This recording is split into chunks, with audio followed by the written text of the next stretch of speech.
నమస్తే, welcome to 99 TV time to ask ప్రోగ్రామ్కి స్వాగతం. సీనియర్ జర్నలిస్ట్ సాయికృష్ణ గారితో. సాయికృష్ణ గారు నమస్తే. నమస్తే అండి. ప్రధానమంత్రి నరేంద్ర మోడీ నేరుగా రంగంలోకి దిగారు. దిగే పరిస్థితిని కల్పించింది ఎవరు? CJP కల్పించిందా? రాహుల్ గాంధీ కల్పించారా? లేకపోతే ఇది మన డ్యామేజ్ కంట్రోల్ ఎక్సర్సైజ్లో భాగంగా తాను నేరుగా రంగంలోకి దిగితే కానీ సమస్య పరిష్కారం కాదనుకుని దిగారా? అంతగా సమస్య పరిష్కారం చేయలేని టీం ఆయన దగ్గర ఉందా? ఇప్పుడు ఈ ప్రశ్నలన్నీ వస్తున్నాయి. కరెక్ట్. యాక్చువల్లీ ఇప్పుడు అందరూ కోరుకుంటున్నది అంటే ఏ చిన్నదైనా, ఇప్పుడనే కాదు, గత 12 సంవత్సరాల నుంచి మోదీ ప్రభుత్వం కొలువు తీరిన దగ్గర నుంచి, ఆయన ప్రధాని అయినప్పటి నుంచి, ఇన్ఫ్యాక్ట్ మనం ఆయన ముఖ్యమంత్రి అయినప్పటి నుంచి చెప్తున్నాను. సరే, గుజరాత్లో జరిగిన పరిణామాలు పూర్తిగా మనకు పెద్దగా తెలియకపోవచ్చు కానీ, బట్ ప్రధాని అయినప్పటి నుంచి చూస్తే మాత్రం ఈ 12 ఏళ్లలో ప్రతి చీమ చిటుక్కుమన్నా ఎక్కడ ఏ చిన్న ఇష్యూ జరిగినా ప్రధాని స్పందించట్లేదు అనేది మేజర్ అంశం. ఎక్కడో ఎవరో గోరక్ష పేరిట ఎవరి మీదనో ఎవరో దాడి చేశారనుకోండి, మాబ్ లించింగ్ అని చెప్పేసి, చూసారా ప్రధాని మాట్లాడట్లేదు అంటారు. ఎక్కడో ఇంకేదో ఒక పర్టికులర్ సంఘటన ఏదైనా జరిగిందనుకోండి, చూసారా ప్రధాని మాట్లాడాలి దీని గురించి అంటారు. ఇది నార్మల్గా నడుస్తోంది ఇది గత 12 సంవత్సరాల్లో. పెద్ద పెద్ద విషయాలకు మోదీ స్పందించాలి, చిన్న విషయాలకు కూడా మోదీయే స్పందించాలి. ఇది పెద్దదా చిన్నదా అనేది మనము ఆ తీవ్రతను బట్టి మనకు తెలుస్తుంది.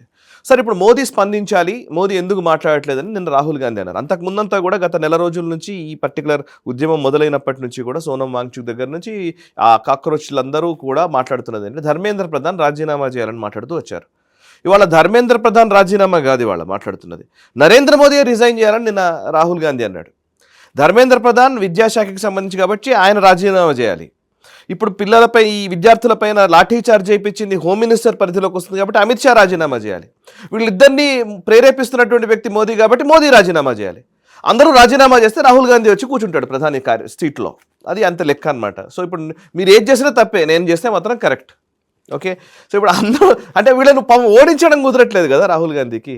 రాజకీయంగా ఎలక్షన్స్లో నిలబడి ఎలక్షన్స్లో ఓటమి చూపించండి, బేసికలీ ప్రజల మద్దతు కూడగట్టి అండ్ ప్రజల ఓట్ల ద్వారా అధికారంలోకి వచ్చి ఆ ప్రధాని చైర్లో కూర్చోవాల్సింది పోయి ఫస్ట్ రాజీనామా చేయను, ఫస్ట్ గద్దె దిగిపోవాలి. మీరు దిగిపోతే మేము చూసుకుంటాం. ఎందుకంటే మోదీ అనే వ్యక్తి ఎట్లా అయిపోయాడు అంటే ఒక టవరింగ్ పర్సనాలిటీ అయిపోయాడు.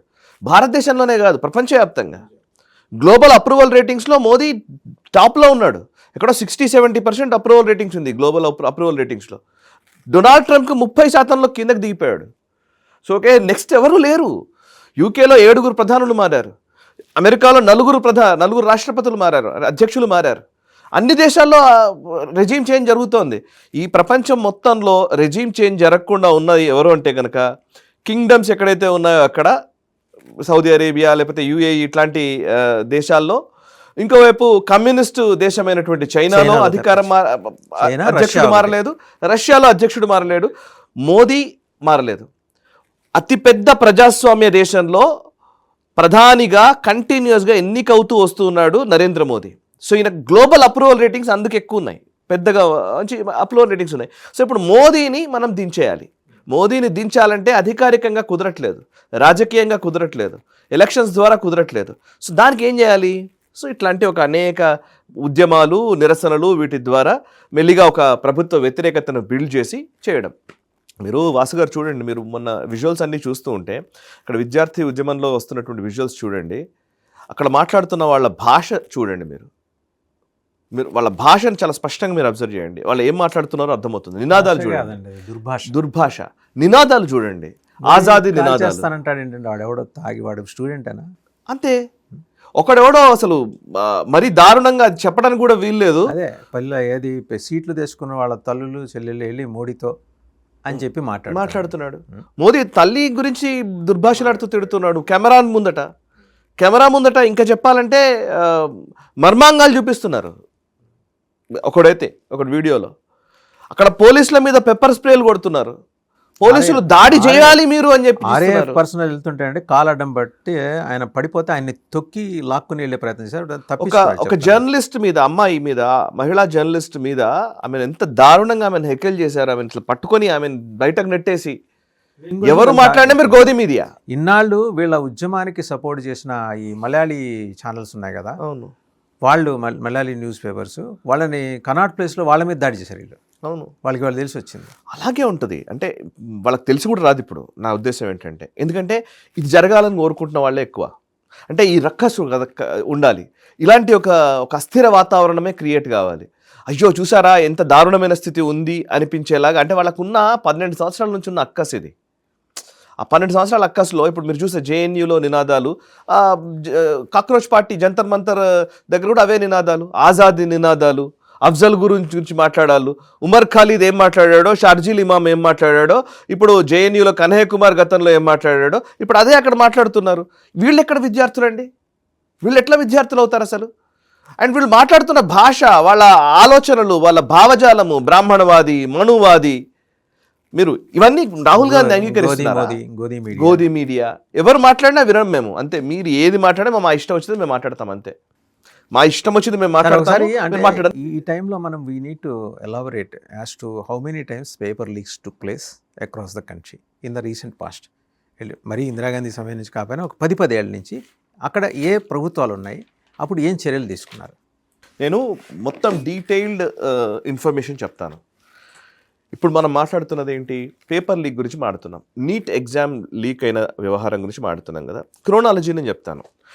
నీట్లో నిజంగానే ప్రభుత్వం అకౌంటబిలిటీ లేదా, ప్రభుత్వం నిజంగా సరైన విధానంతో స్పందించిందా లేదా, ఇది కదా మనం మాట్లాడాలి. సో నీట్ ఎందుకు వచ్చింది అసలు? నీట్ ఎందుకు వచ్చింది అని అంటే, రాష్ట్రాల్లో ఆయా రాష్ట్రాల్లో ప్రత్యేక ఎంట్రన్స్ టెస్టులు ఉన్నాయి. మన ఆంధ్రప్రదేశ్లో మన దగ్గర ఎంసెట్ ఉండేది. ఎంసెట్ ద్వారా అక్కడ వచ్చిన ర్యాంక్ని బేస్ చేసుకుని మెడికల్ కాలేజ్లో సీట్ మనం సంపాదించేవాళ్ళం. మెడికల్ కౌన్సిలింగ్ జరిగేది, ఇంజనీరింగ్ కౌన్సిలింగ్, మెడిసిన్ కౌన్సిలింగ్ జరిగేది.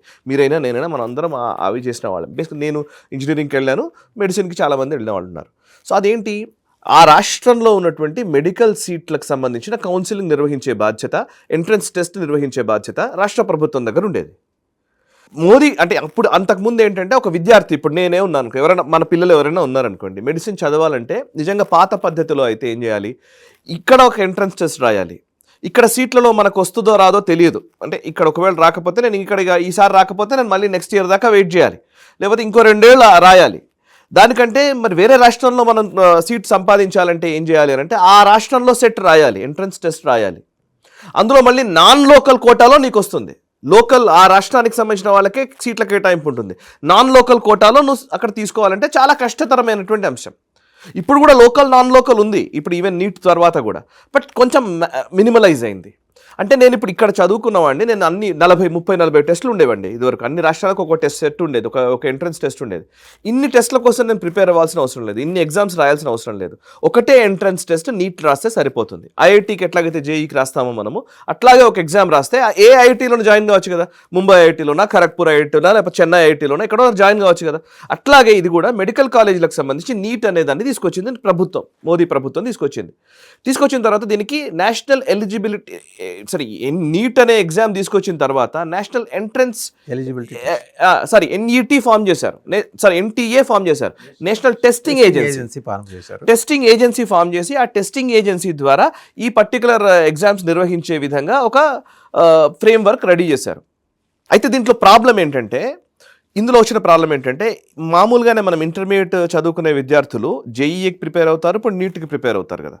నీట్కి ప్రిపేర్ అయ్యే వాళ్ళైనా జేఈకి ప్రిపేర్ అయిన వాళ్ళ కానీ, జేఈకి సంబంధించి ఏమో అది కంప్యూటర్ బేస్డ్ టెస్టులు ఉంటాయి. జేఈని కొంచెం చాలా తక్కువ, దాని టఫ్ మెకానిజం ఉంటుంది, దాని పేపర్ తయారు చేసే విధానం అంతా. బట్ నీట్కి వచ్చేసరికి ఏమైందనంటే, ఫిజికల్ పేపర్ అయ్యేసరికి నీట్ కోసమని ఆస్పిరెంట్స్ చాలా ఎక్కువ మంది ఉంటారు. ఈ ఆస్పిరెంట్స్ వీళ్ళందరూ ఏం చేస్తారంటే, బేసికలీ రాజస్థాన్ కోటా, లేకపోతే మన దగ్గర ఉన్నటువంటి ఈ శ్రీ చైతన్య, నారాయణ లాంటి కాలేజీలు, ఇట్లాంటి చాలా కాలేజీలు ఉన్నాయి, కార్పొరేట్ కాలేజీలు ఉన్నాయి, కోచింగ్ సెంటర్స్. ఇంకా మన దగ్గర కంటే కూడా, మన దగ్గర ఉన్నదానికంటే ఒక 10 రెట్ల ఎక్కువ కోచింగ్ సెంటర్స్ ఒక రాజస్థాన్ కోటాలోనే ఉంటాయి. కోటాలో ఉన్నటువంటి ఎంట్రన్స్ ఈ కోచింగ్ సెంటర్లలో సుమారు ప్రతి సంవత్సరం 2.5 లక్షల మందికి ఓన్లీ కోచింగ్లు ఇస్తాయి. ఎంట్రన్స్ టెస్ట్ల కోసం కోచింగ్లు ఇచ్చేవి, యూపీఎస్సీ కావచ్చు, లేకపోతే ఈ నీట్ కోసం కావచ్చు, ఇంకా ఐఐటి జేఈకి సంబంధించి కావచ్చు, కోచింగ్ సెంటర్ ఇన్స్టిట్యూట్స్ ఇవన్నీ అంతే. ఆ ఇంటర్మీడియట్ చేసుకుంటూ ఇది చేయొచ్చు, లేదంటే సపరేట్ కోచింగ్ సెంటర్ లాగా దాంట్లోకి వెళ్ళి లాంగ్ టర్మ్ కోచింగ్లు, షార్ట్ టర్మ్ కోచింగ్లు ఏవో ఉంటాయి. ఈ పర్టికులర్ ఈ వ్యవస్థ బిల్డ్ అయిన తర్వాత, ఇది ఒక పెద్ద వ్యవస్థగా బిల్డ్ అయిన తర్వాత ఏమైందంటే, నీట్ ఎగ్జామ్ నీట్లో 2 ప్రాబ్లమ్స్ ఉన్నాయి. ఒకటి ఇందాక నేను చెప్పాను, రాష్ట్రాల అధికారం పోయింది. మెడికల్ అలొకేషన్లో, సీట్ల అలొకేషన్లో రాష్ట్రాల అధికారం తగ్గింది. కేంద్ర ప్రభుత్వ పరిధిలోకి వెళ్ళేసరికి తెలంగాణలో చదువుకున్న విద్యార్థి రాజస్థాన్లో కూడా మెడికల్ కాలేజ్లో జాయిన్ కావచ్చు, ఛత్తీస్గఢ్లో జాయిన్ కావచ్చు, లేదంటే ఎక్కడైనా జాయిన్ కావచ్చు కదా, అన్ని రాష్ట్రాల్లో జాయిన్ కావచ్చు. సో నేషనల్ లెవెల్ కౌన్సిలింగ్ జరుగుతుంది కాబట్టి ఎక్కడ నీకు అర్హత ఉంటే అక్కడికి వెళ్ళి జాయిన్ అయ్యే అవకాశం ఉంది. ఇదివరకు ఏముండేది, ప్రైవేట్ కాలేజీలు మేనేజ్మెంట్ కోటా కింద డబ్బులు పెట్టేసి కొనుక్కునేవి, డబ్బులు అమ్ముకునేవి సీట్లని. ఆ రోజు స్టేట్లు డిసైడ్ చేసేవి, రాష్ట్ర ప్రభుత్వాలకి ఆయా మెడికల్ కాలేజీలకు మధ్య ఒక అండర్స్టాండింగ్ ఉండేది. తమిళనాడులో ఎక్కువ మన దగ్గర కంటే కూడా. తమిళనాడులో ఇది పెద్ద సమస్య. అక్కడ మెడికల్ కాలేజీలు అన్నీ వాళ్ళే డిసైడ్ చేస్తారు ప్రభుత్వాలను ఎవరు ఉండాలనేది కూడా. అందుకే ఇప్పుడు డిఎంకే కానీ ఇప్పుడు వచ్చిన టీవీకే కానీ నీట్ ఉండకూడదు అంటున్నారు వాళ్ళు. ఇప్పుడు నీటే తీసేయాలి, మీరు రాష్ట్రాలకు అప్పచెప్పాలి అని చెప్పి మాట్లాడుతున్నారు. ఆ మాఫియా ఒప్పుకోవట్లే. సో ఇప్పుడు అంటే ఆ మెడికల్ కాలేజీల మాఫియా ఒకవైపు ఉంది, ఇంకోవైపు కోచింగ్ సెంటర్ల మాఫియా ఇంకోవైపు ఉంది. ఈ కోచింగ్ సెంటర్లు, మెడికల్ కాలేజీలు అండ్ తల్లిదండ్రులకు ఉన్నటువంటి వల్నరబిలిటీస్, పాపం వాళ్ళకున్న బలహీనతలు. తల్లిదండ్రులు ఏమనుకుంటారు, నా పిల్లలు డాక్టర్ చదవాలని కోరుకుంటారు. ఆ డాక్టర్ చదవాలని కోరుకున్నప్పుడు వాడు పాపం మంచి కోచింగ్ ఇప్పించాలనేది వాళ్ళ తాపత్రయం. మంచి కోచింగ్ ఇప్పించాలంటే రాజస్థాన్ కోటాలో ఎక్కువ జాయిన్ చేపిస్తారు. 1,00,000 మంది ప్రతి సంవత్సరం నీట్ కోసం కోటాలో జాయిన్ అవుతారు. వాళ్ళని ఆ తాపత్రయంతో వాళ్ళని అక్కడ జాయిన్ చేస్తే అది ఒక ప్రెషర్ కుక్కర్ లాగా మారి ఒక సంవత్సరంలోనే 23 మంది చచ్చిపోయారు 2024-25 ఆ సంవత్సరంలోనే. అలా ప్రతి సంవత్సరం జరుగుతూనే ఉంది. ఇది ఇప్పుడు జరుగుతుంది కాదు, గత 20 ఏళ్ళకెళ్ళి జరుగుతోంది. ఓకే, దీన్ని ఎవరు అడ్రస్ చేయలే.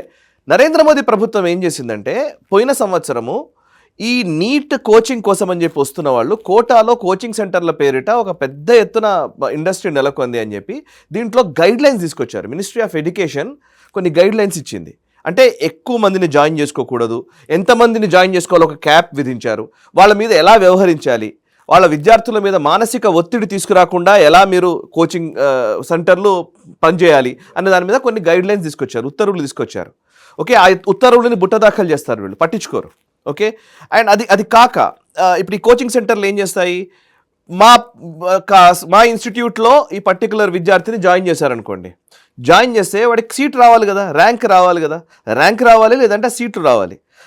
నా కోచింగ్ సెంటర్లో 100 మంది జాయిన్ అయ్యారు అనుకోండి, 100కు 100 మంది క్వాలిఫై అయ్యారు, 100 మంది మెడికల్ కాలేజీలోకి వెళ్ళారు అని నేను చూపించుకోవాలి. రేపు పొద్దున ప్రకటన చేసుకోవాలి కదా. మన దగ్గర కూడా చూస్తాం 1, 1, 2. ఈ ప్రకటన చేయాలంటే ఏం చేయాలి, అయితే వాడు బాగా చదివించాలి, చదవలేని వాడు ఉంటే పేపర్ అందించాలి.